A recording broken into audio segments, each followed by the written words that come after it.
At Arizona State University, we're bringing world-class education from our globally acclaimed faculty to you.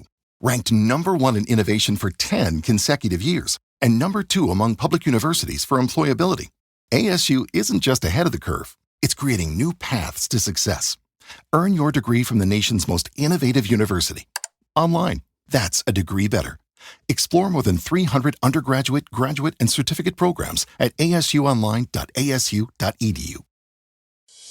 En RCN Radio, vamos más allá. 8 de la mañana, 12 minutos, han radicado una nueva moción de censuras contra la ministra de Minas, Irene Vélez. Alrededor de 24 senadores están tratando de tener un intento más, porque ya ha superado la ministra Irene Vélez una primera moción de censura en el Congreso, pero el trámite va a ser esta vez en el Senado. Saludamos a Miguel Uribe, senador del Centro Democrático, uno de los que está al frente de esta nueva petición para que la ministra Irene Vélez salga del cargo. Bienvenido, senador Miguel Uribe, a RCN Radio. Buen día. Hola Jesús, un saludo especial a usted y a todos los oyentes. ¿Qué tiene este elemento de la nueva moción de censura contra Irene Vélez que no tenía en el pasado? Tal vez el trámite va por Senado, eso es un elemento a tener en cuenta, pero lo otro, los motivos principales. Bueno, en primer lugar, Jesús, esta moción de censura la detona el informe falso y engañoso que utiliza la ministra, tanto en el Foro Económico Mundial como en la misma moción de censura en la Cámara, en donde mezclando reservas posibles digamos las reservas, mezclando en todos los esquemas de reservas y de recursos contingentes y probables, pues al final lo que está haciendo es utilizando una mentira, engañando a los ciudadanos para justificar una propuesta que es completamente irresponsable y dañina para el país. Una vez conocimos esa falsedad, pues lo que tomamos la decisión fue iniciar este trámite de moción de censura.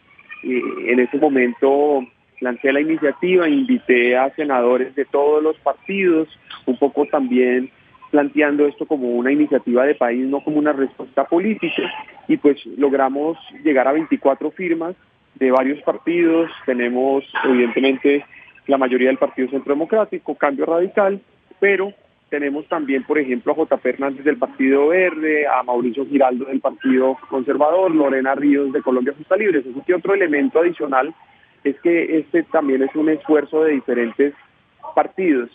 Hemos lanzado con esta propuesta una bancada en la defensa de la inversión social, de los recursos de inversión social. Y entonces alguien preguntará, ¿y qué tiene que ver la ministra de Minas con la inversión social? Bueno, resulta que la política que hoy está promoviendo Gustavo Petro y la ministra de Minas está poniendo en riesgo los recursos para la inversión social.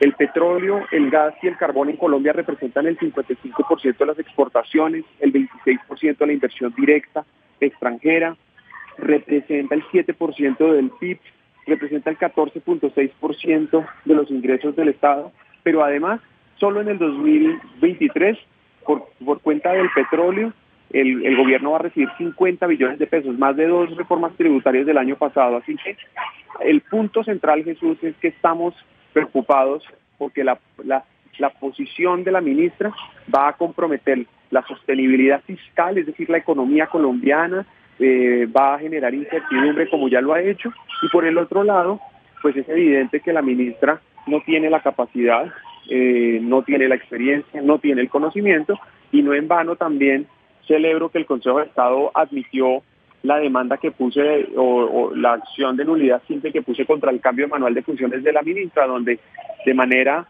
muy eficiente modificó el manual de funciones para favorecer no solo a sus amigos, sino para incluir en el ministerio una serie de profesiones que no tienen nada que ver con la institucionalidad técnica del sector. Así que eso lo que implica es que nosotros tenemos una responsabilidad con los colombianos y el debate es necesario. Senador, dos cosas. La primera, fecha para cuándo podría darse este debate de moción de censura, y lo segundo, el trabajo para ustedes pues va a ser difícil porque las mayorías las tiene el gobierno. Recordemos que lo que sucedió en la Cámara de Representantes fue que no se lograron los votos suficientes para poderla apartar del cargo. ¿Cómo va a ser ese trabajo para tratar de voltear la torta, la arepa que tiene en este momento el gobierno con la mayoría también en el Senado? El debate lo determinará el presidente del Senado y le hemos pedido que lo haga lo más rápido posible. Esperamos que en las próximas semanas podamos hacer el debate de la moción de censura. Como usted bien dice, vale la pena recordar además que pues, desafortunadamente la moción de censura nunca se ha concretado, incluso en momentos de mucha dificultad frente a ciertos ministros, pero lo que es valioso de esta herramienta de control político es que permite hacer el debate de fondo de la política pública e iniciativa que está liderando el gobierno. Recordemos que la ministra, de manera ideológica y fanática, básicamente ha asumido una posición en contra del sector que lidera y ha lanzado afirmaciones como que no se van a firmar nuevos contratos de exploración de petróleo, gas, ha hecho aseveraciones que han generado incertidumbre en el sector minero y en el sector de hidrocarburos. Ya este gobierno sacó adelante una reforma tributaria que fue muy lesiva contra este sector, y eso al final, como lo dije, pues está golpeando el sector más importante de la economía colombiana, y al final, pues, si se perjudica, no solamente vamos a tener un problema de generación de empleo, problema de evaluación, porque sobra decir que una de las principales causas para que entren dólares al país es precisamente, vuelvo a repito, la exportación de gas, petróleo y carbón. Entonces, ese debate es central. Si no logramos sacarla por vía de la moción, por lo menos los colombianos tienen que ser conscientes del daño que está haciendo esta ministra. Pero lo más grave es que además de no tener la capacidad, no tener la experiencia, ni tener el desconocimiento, es que pues engañó a los colombianos. Yo le pregunto a los colombianos, ¿qué pasaría en el trabajo de la persona que me está viendo si presenta unas cifras falsas al jefe? ¿Qué pasa si le presenta unas cifras falsas al cliente? ¿Qué pasa si le presenta cifras falsas a las autoridades, por ejemplo en impuestos, o por ejemplo en inspección, vigilancia y control, a una superintendencia? ¿Qué hubiera pasado? ¿Qué estaría haciendo el gobierno si una EPS le entrega una cifra falsa a la superintendencia de salud?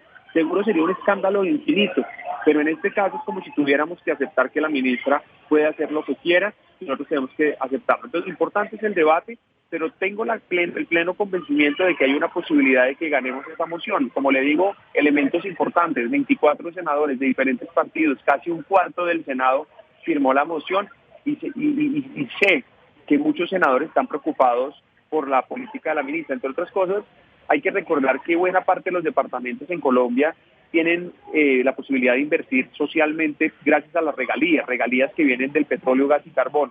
Muchos de los senadores que están, incluso el Pacto Histórico, en el Partido Verde, en los nuevos partidos que se han creado, o partidos de coalición de gobierno, pues son senadores que representan departamentos que tienen una dependencia de las regalías enorme. Entonces, pues yo lo que espero es que nos podamos unir en torno, no a una respuesta política para hacerle daño al gobierno, sino al revés, una iniciativa de país para proteger la soberanía energética y la sostenibilidad fiscal. Senador, usted escuchó al presidente Gustavo Petro ayer en el departamento del Cauca planteando la posibilidad de democratizar la generación de energía en Colombia y hablando de un oligopolio de las empresas generadoras de energía.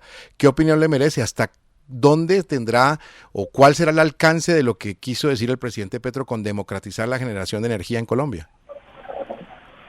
Probablemente esté hablando de estatizar empresas, probablemente sea, es decir, uno no sabe muy bien lo que Petro quiere decir cada vez que lanza uno de esos términos. Lo que es evidente es que Gustavo Petro tiene mucho discurso para los problemas, pero pocas soluciones. Es evidente que ahora, ustedes bien conocen la intervención de la CREC que ha lanzado el presidente Petro, que eso al final pone también en riesgo, de acuerdo a las calificadoras de riesgo, el perfil crediticio de las empresas de servicio público. Eso lo que está haciendo es debilitando la independencia que tenía el sector y particularmente la institucionalidad técnica del mismo. Entonces, todo este tipo de afirmaciones lo que ponen en riesgo finalmente son los servicios públicos de los colombianos. Mire, aquí yo tengo una preocupación enorme, y es que además de lo que he hablado aquí de los recursos que genera el sector de hidrocarburos y minería, es la preocupación de que Gustavo Petro, con todo este tipo de acciones, evidentemente con el supuesto propósito de reducir el costo de la tarifa, lo que puede terminar haciendo es creando el escenario perfecto para dejarnos sin luz a los colombianos. Aquí podríamos estar yendo hacia un camino de desabastecimiento, a un problema gigantesco de tener un apagón como los de los años 90, y Gustavo Petro eso lo está creando pues con este tipo de afirmaciones, porque finalmente está generando incertidumbre en el sector. Es que recordemos que el sector, si bien es un sector regulado, funciona con las leyes del mercado. y lo que Gustavo Petro está haciendo ahora es interviniéndolo de manera inapropiada y puede generar ese desbalance que al final nos deje sin luz a los colombianos. Senador, cambiemos de tema para hablar un poquito de la cosa electoral. Ahora que ustedes tienen nueva competencia, el presidente del Congreso precisamente acaba de formalizar el lanzamiento de su nuevo partido. ¿Cómo están las apuestas del Centro Democrático con miras a las elecciones regionales? Usted que tuvo tan buena votación aquí en Bogotá pero de todas maneras se ha fragmentado mucho, han surgido un montón de partidos en los últimos meses. ¿Cómo está la apuesta para estas elecciones regionales? Bueno, en primer lugar, el nuevo partido de Roy Barreras no es competencia nuestra, será competencia de Petro y del pacto histórico, pues representa exactamente lo mismo. Nosotros somos el único partido de oposición a este gobierno y lo hemos hecho con el convencimiento pleno de que pues hay que hacer una oposición democrática que balancee la necesidad de evitar el daño que Gustavo Petro le puede hacer a los colombianos, pero al mismo tiempo construir un mejor país. A diferencia de la oposición que Gustavo Petro hizo, que le sirvió para llegar a la presidencia, pero en el camino destruyó el país, promovió los bloqueos violentos que dispararon el precio de los alimentos, entre otros, nosotros tenemos que hacer lo contrario. Y yo estoy plenamente convencido que los colombianos conocen la labor del Centro Democrático. Le hemos apostado a ser estudiosos, juiciosos, a plantear los debates de fondo. Hemos sido efectivos en los debates en el Congreso. Hemos dado resultados en los proyectos de ley inconvenientes que ha presentado el gobierno. Y hemos reconocido que el Centro Democrático tiene la responsabilidad no solo de representar a quienes votaron por nosotros, sino también al 50% del país o más que hoy desconfía de Petro y de la reforma. Es decir, estamos haciendo una propuesta de oposición convocante, en donde no importa la orientación política, implica es nuestros valores democráticos. Y yo creo que vamos a lograr hacer las coaliciones oportunas. Yo he convocado a que en todas las ciudades del país y departamentos se hagan consultas para derrotar los candidatos presidencialistas.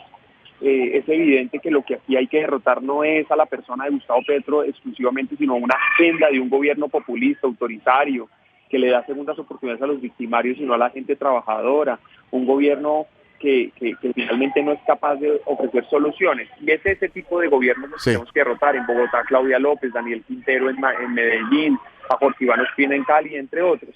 Entonces soy convencido de que vamos a tener una oportunidad y que los colombianos van a reconocer el trabajo que estamos haciendo.